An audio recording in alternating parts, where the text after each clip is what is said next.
अस्सलाम वालेकुम। इमामुल असर कहना शरीयत इजाज़त नहीं देती, गलत है। इमामुल असर की बजाय इमाम असर कह देना इसकी गुंजाइश है कि असर हाज़र का इमाम। जमात इस्लामी वाले मौलाना मौदूदी को इमामुल असर कहते हैं। तो इमामुल असर का मतलब होता है, इमामुल असर अल असर का मतलब होता है माजी, हाल, मुस्तकबिल तीनों ज़मानों का इमाम, यानी कि 1,24,000 अम्बिया रसूल का तमाम का इमाम।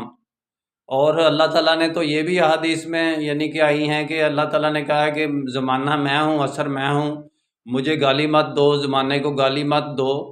तो इसलिए यानी कि ये तो बिल्कुल ही इसकी इजाज़त नहीं। अंधों को भी पता है कि ये अपने फिर ये इस्तेमाल कर रहे हैं, जहालत की हद है। मेरा काम इस्लामिक वर्ल्ड की अमन और यूनाइटी का है। इंशाल्लाह डिटेल में बात फिर होगी। निस्बत वहदत खिदमत खैर के साथ। अल्लाह हाफ़िज़।